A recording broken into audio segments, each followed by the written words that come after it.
జీవితంలో మధ్యాహ్నం 50 ఏళ్ళ లోపు రామాయణం పూర్తి చేశాడు. ఇంకా చాలా విషయాలు మనం మాట్లాడితే కదా. మూడోది ఏమిటి, రాత్రో చోర ప్రసంగం, దొంగల గురించి మాట్లాడుకోవాలి. ఎంత దారుణం. పెద్ద దొంగ ఎవరు? కృష్ణుడే కదా కదా. దొంగ గురించి ఏమిటి మాట్లాడుకునేది అంటే, శాస్త్రం చెబుతుంది చోళాగ్రగణ్యం శిరసానమామి. ఈయన అగ్రగణ్యుడు అంట, పెద్ద దొంగ అంట. ఏమిటి పెద్ద దొంగ? ఆయన దొంగతనం చేస్తాడు. మనలో ఉన్న చెడుని కావచ్చు, మన ఆయుధాయాన్ని తీసుకుంటాడు, మన చెడుని తీసుకుంటాడు, మన పాపాన్ని తీసుకుంటాడు. మీకు ఒక సంఘటన చెప్తే బాగా పట్టుకుంటారని చెప్తున్నా. లాంగ్ ఎగో ఒక 15-20 ఏళ్ళు అవ్వచ్చు,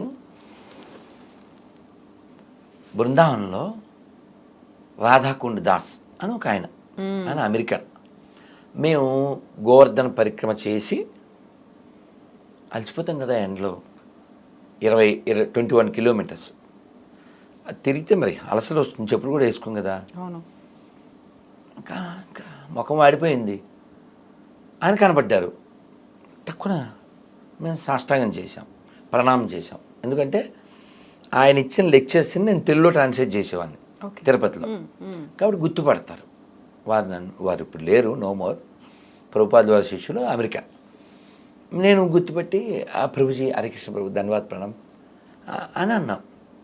అని వెంటనే మేమేదో ఒక బ్యాచ్ ఉన్నాం, మేము you know why Krishna is black అన్నారు. మేము అలా స్టేరింగ్ అయిపోయి అలా చూస్తున్నాం. ఆయన ఒక పెద్ద లిస్ట్ చెప్పారు, ఇప్పట్లో సెల్లో అలా ఉంటే రికార్డ్ చేసుకునేవాడు. కానీ మా ఇంట్లో ఒక 2-3 ఎక్కినాయి. ఆ ఎక్కినాయి చెప్తున్నాను, నాకు చాలా చెప్పేశారు ఆయన. You know why Krishna is black? Because he lives in the eyes of gopis.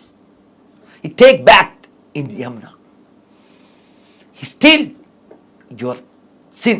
ఇలా బోల్డ్ అని చెప్పేశారు. నాకు ఈ మూడే గుర్తున్నాయి అనుకోండి. అలా యమున నల్లగా ఉంటుంది కదా, ఈ రోజు యమునలో స్నానం చేసేవాడు, అందుకని నల్లగున్నాడు. ఈయన గోపికల కళ్ళల్లో ఉంటాడు ఇప్పుడు, అందుకని నల్లగున్నాడు. మన పాపాలు దొంగిలిస్తాడు, అందుకని నల్లగున్నాడు. ఇలా చాలా చెప్పుకొచ్చారు. అలాగా కృష్ణం వందే జగద్గురు. మన గంగాధర శాస్త్రి గారు మేము కలిసి వరంగల్లో శివరాత్రి కార్యక్రమంలో ఉన్నాం. ఆయన ప్రవచనం ఇస్తూ ఎవరో పిల్లోడితో కృష్ణం వందే జగద్గురు అన్నారట. వాడు పాపం ఎక్కువ ఇంగ్లీష్ అయిపోవడం అన్నా ఏదో మొత్తానికి కృష్ణం వన్డే జగద్గురు అన్నాడు. ఒరే వన్డే కాదురా, వందేరా నాయన, కృష్ణం వన్డే జగద్గురు అన్నాడు. వన్డే కాదురా, వన్ డే 2 days కాదు, వందే జగద్గురురా.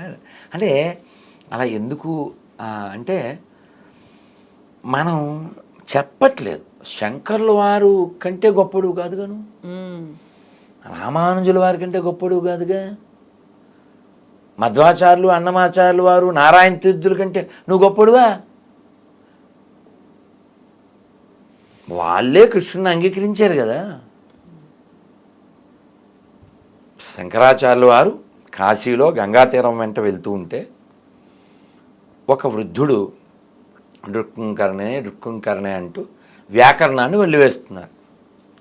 అప్పుడు ఆయన పాడారు, మీ అందరూ తెలుసు ఏం పాడారు, భజ గోవిందం భజ గోవిందం గోవిందం భజ మూఢమతే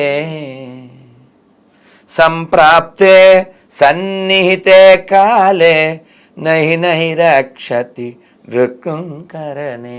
నహి నహి రక్షతి, ఈ రుక్కుంకరణే అది రక్షించదు నాయన, గోవిందుని భజించు అది రక్షిస్తుంది అని ఎంత ఎంత కావాలో స్టఫ్ అంటామే, జిస్ట్ అంటామే, అదంతా ఇచ్చేశారు. అసలు మన ఎంఎస్ సుబ్బలక్ష్మి గారు మనం ఎంత రుణపడి ఉంటామమ్మా, ఘంటసాల గారికి మనం ఎంత రుణపడి ఉంటామమ్మా, మనకి ఎంత ఇచ్చి వెళ్ళారమ్మా. పో నువ్వు చదవకపోయినా వింటున్నాం కదా, కలకాలం ఉండేలా. వాళ్ళు లేరు ఇప్పుడు, అవి ఉండిపోలే. అయితే ప్రభుజీ ఇక్కడే కృష్ణుడిని యాక్సెప్ట్ చేశారు, కృష్ణుడు ఉన్నారని ఇంత పెద్ద గొప్ప మహానుభావులు గుర్తించారు అనుకున్నప్పుడు ఇప్పుడు వచ్చినటువంటి ఒక డౌట్, ఆయన ద్వారకాధీశుని దర్శనం చేసుకున్నారు, సముద్ర గర్భంలోకి వెళ్ళారు, ద్వారకాపురం ఆ టైంలో ఎప్పుడు ఎలా ఉందో ద్వాపర యుగానికి నేను వెళ్ళొచ్చాను అన్నప్పుడు ఆధారాలు ఏమున్నాయి అసలు? కృష్ణుడు అక్కడే ఎందుకు ఉండేవాడు? అది ఎలా మునిగిపోయింది? మునిగిపోతే నగరం ఇంకా అక్కడ ఉండడం ఏంటి? ఆ కాలంలో ఉన్నటువంటి మనుషులంతా ఏమైపోయారు? కృష్ణుడు తన వాళ్ళని ఎందుకు రక్షించుకోలేకపోయాడు? అలా మునిగిపోతుంటే అలా చూస్తూ ఉన్నాడు. ఇవన్నీ డౌట్స్ వస్తాయి, బోల్డ్ వస్తాయి కదా. All have answers. I will. అమ్మా, మీరు భాగవతంలో ప్రథమ స్కందంలో, అంటే నేను చదివాను కాబట్టి మళ్ళీ విన్నాను కాబట్టి చెప్తున్నా. ప్రథమ స్కందం చాలా బరువు ఎక్కిస్తుంది. ఎందుకు అంటే మనం ఏమనుకుంటాం, భాగవతం అంటే అన్ని ఆటలు పాటలే అనుకుంటాం, కానీ ప్రారంభమే చాలా సాడ్గా ఉంటుంది. ఎందుకంటే అర్జునుడు వెళ్తాడు ధర్మరాజుకి, ఒక చెడ్డ శకునాలు కనబడుతూ ఉంటాయి. నాకేదో అనుమానంగా ఉంది, ఒకసారి ద్వారక వెళ్ళిరా అని అర్జునుని పంపిస్తాడు. అర్జునుడు వెళ్తాడు. వెళ్తే కృష్ణుడు లేడు.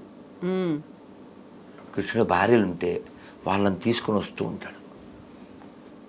వచ్చిన తర్వాత చెప్పిన మాటలన్నీ మనం మాట్లాడుతున్నాం ఇప్పుడు.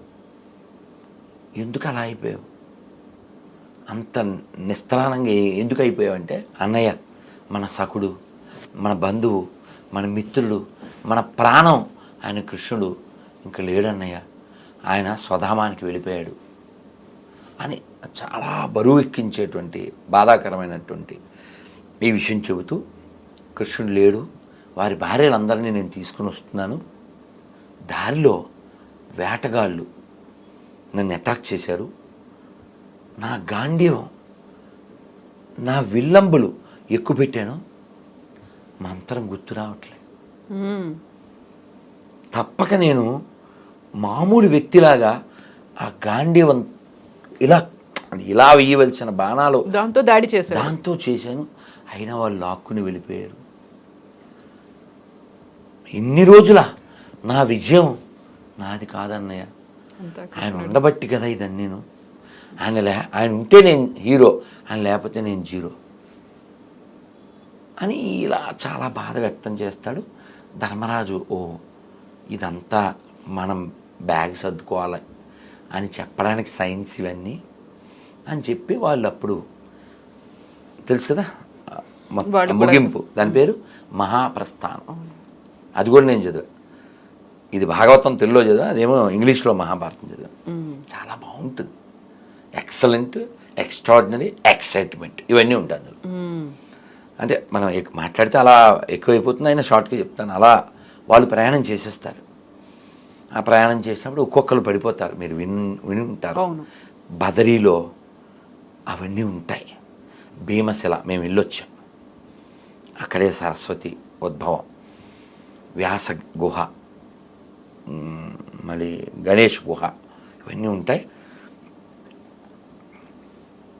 వాటరు పట్టుకుంటే మనం మీద పడ్డ నీళ్ళు కూడా మంచు గడ్డలైపోతుంటాయి. అలాంటి స్థితిలో ఆక్సిజన్ అందని స్థితి వరకు కొంతమంది మన వాళ్ళు ప్రయత్నం చేసి వెళ్ళిన వాళ్ళు ఉన్నారు. ఈ హైదరాబాద్లో ఒక ఆయన నాకు ఉపాధ్యాయుని, ఒక హిందీ ఆయన, నేను వెళ్ళాను స్వామీజీ అని చెప్పారు. అంటే up to the mark almost. అంటే ఏంటి, భీముడు వెళ్ళిన అంతవరకు మనిషి వెళ్ళడానికి ప్రయత్నం చేయొచ్చు, ఆ తర్వాత ఇంకా వెళ్ళలేదు. వీళ్ళు మహాప్రస్థానం ప్రారంభించి స్వర్గం వైపు వెళ్తూ ఉంటే ముందు ద్రౌపది పడిపోయింది, తర్వాత సహదేవుడు, తర్వాత నకులుడు, తర్వాత అర్జునుడు. ఇలా పడిపోయారని ముందు నడుస్తున్న ధర్మరాజుకి తెలియదు. ఎవరు చెప్పారు? భీముడు వెనక్కి చూడడం, అన్నయ్య సహదేవుడు పడిపోయాడు అని మాట్లాడు. ముందుకే పదండి పోదాం ముందుకి పైకి. దీన్ని అందుకే వాడారో ఏంటో శ్రీశ్రీ గారు మహాప్రస్థానం పేరు పెట్టినాడు ఎల్లరు, ఆయన ఇంకో దానికి వాడారులేండి పుణ్యాత్ముడు. అలా మళ్ళీ అన్నయ్య నకులు పడిపోయాడు, అన్నయ్య ద్రౌపది, అన్నయ్య అర్జున్, అన్నయ్య నేను, వెనక్కి తిరగడినా ఒక్క కుక్క ఇందుపట్టు వచ్చింది చివరిది. వస్తే ఇంద్రుడు మాతలేని వాళ్ళ డ్రైవర్ని పంపించాడు. మీరు ఇప్పుడు నాకు పంపించలే ఆ డ్రైవర్ని? అలా పంపిస్తే ఆయన వచ్చి సార్ ఎక్కడ సార్ అన్నాడు ధనబాద్ని. ఇది కూడా ఎక్కుద్ది అన్నాడు. చాలా ఊరుకోండి, మీకు ఒక్కరికే వచ్చింది ఇది అవసరం. ఒక్కల స్వర్గమైన సార్ ఊరుకోండి అన్నాడు. అంటే ధర్మరాజు చెప్పాడు, నా భార్య సోదరులు ఎవరు నాతో రాలే, ఇదొక్కటి నన్ను నమ్మి నాతో పాటు వచ్చింది, సో యూ షుడ్ అలవ్ అన్నాడు. లేదు సార్ నాట్ అలౌడ్ అన్నాడు. అయితే నేను రానన్నాడు. ఏమన్నా బుర్ర ఉందా సార్ మీకు? కుక్క కోసం స్వర్గం వదులుతాడు ఏంటి సార్ ఎవడైనాను అని